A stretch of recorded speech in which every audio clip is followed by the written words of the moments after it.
Танковые войска – одно из важнейших подразделений любой армии.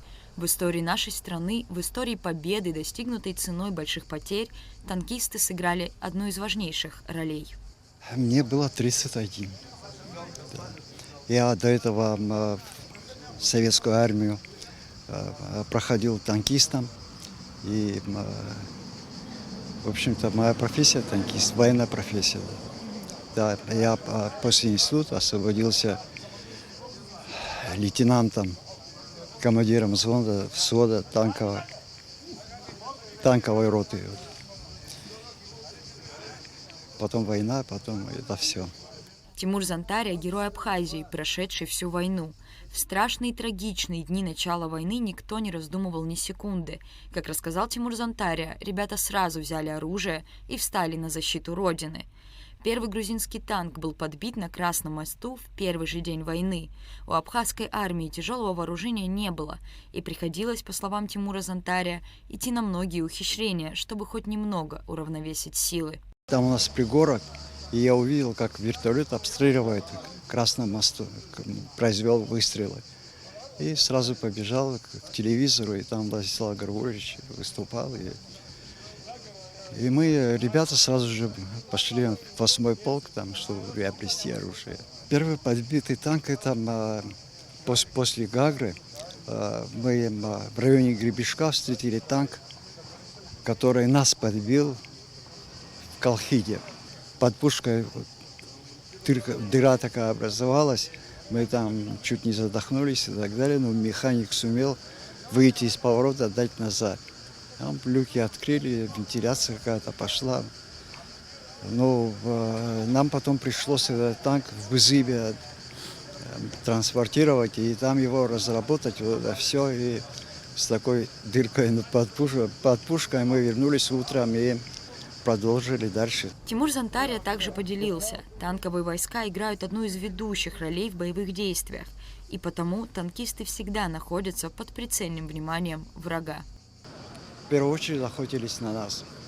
Особенно во время позиционных ориентиров таких моментов они использовали в Турции разные такие противотанковые средства, и было очень опасно.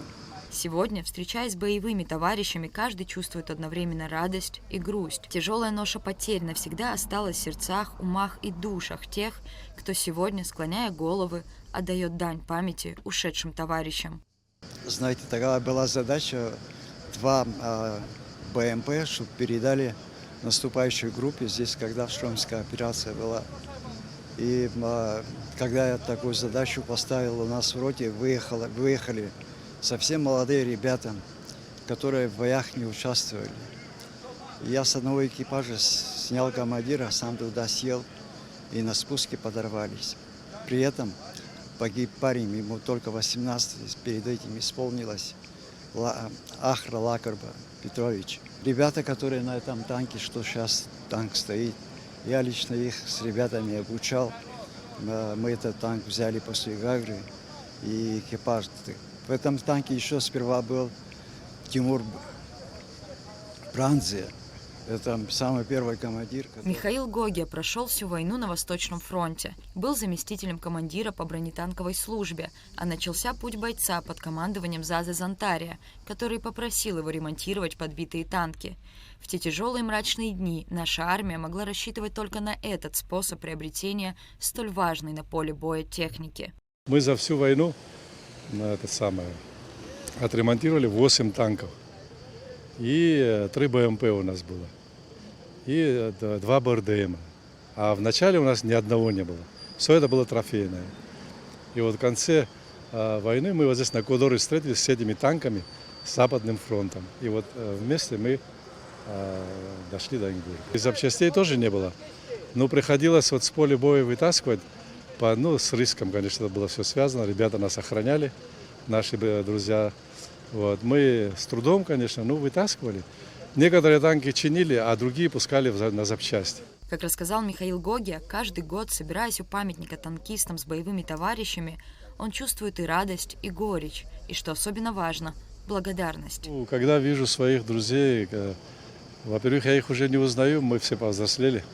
возраст меняет нас.